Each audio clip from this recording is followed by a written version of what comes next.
Hi everyone, and welcome to episode 9 of the Research Process 101. Today we're going to dive into the exciting world of research poster making. Whether you're presenting at a conference or a symposium, creating a really well-crafted poster is an essential skill. So first, let's get to know a little bit more about me. I'm Victoria Yuqin Ma, a junior at the Harker School in San Jose, California, and my research focuses on environmental pollution in marine environments, and I've been competing in science fairs for over 5 years now. So let's get started. What exactly is a poster? A poster is a visual representation of your research findings. It's a more concise summary of your project than your paper that combines texts and graphics. So think of it as a presentation of your research story told in a visually engaging way.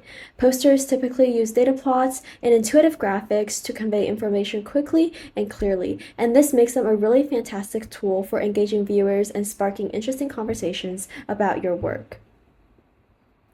Now let's talk about why we need a poster. Posters are incredibly useful for several different reasons. So first, they help communicate complex findings in a more simplified and visually engaging manner, and this makes them easier for a wide audience to understand your work.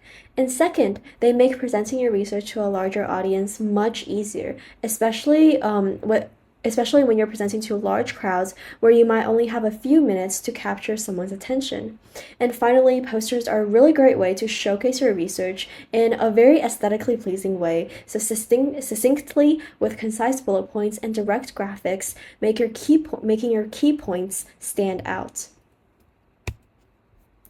Now let's talk about the general layout of a poster. So a well-organized poster typically includes the following sections. So first, the title, a concise and descriptive title that clearly indicates your research topic, along with the names of the authors and maybe even their affiliations. And for the purposes of CSR-x, we'll be including the cohort.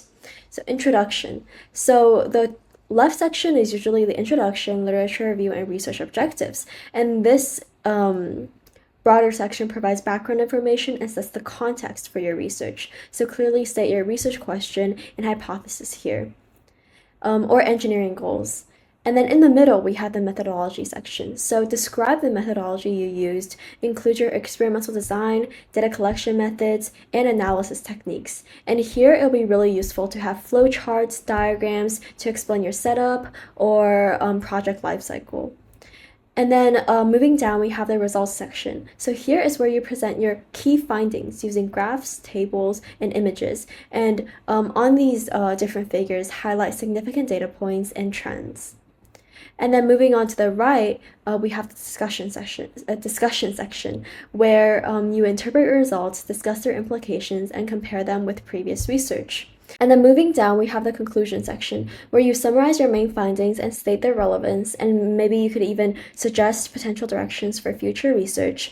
And then moving more down, we have the acknowledgments and references section where you put your acknowledgments and then list the sources you cited in your paper following a consistent citation style, whether it be APA, Chicago, whatever.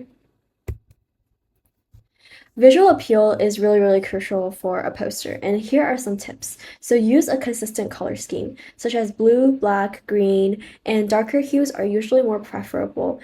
And in terms of font style, opt for a sans serif font like Arial or Roboto, which are easier to read, especially when at larger distances, and incorporate really high quality images for your graphics, properly labeled graphs, and charts. And don't forget to add figure captions to all of the graphics to explain their relevance.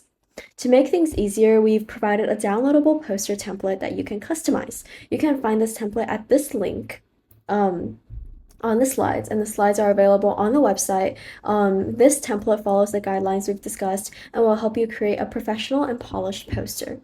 So some additional tips to ensure that your poster is effective is keep it clear and simple. Don't clutter a lot of information together and focus on the key points.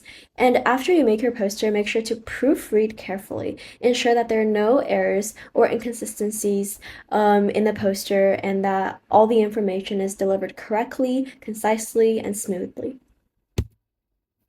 Thank you so much for joining me today. I hope this guide helps you create an outstanding research poster. Good luck, and I can't wait to see your amazing posters. Thank you, and see you in the next episode. Bye!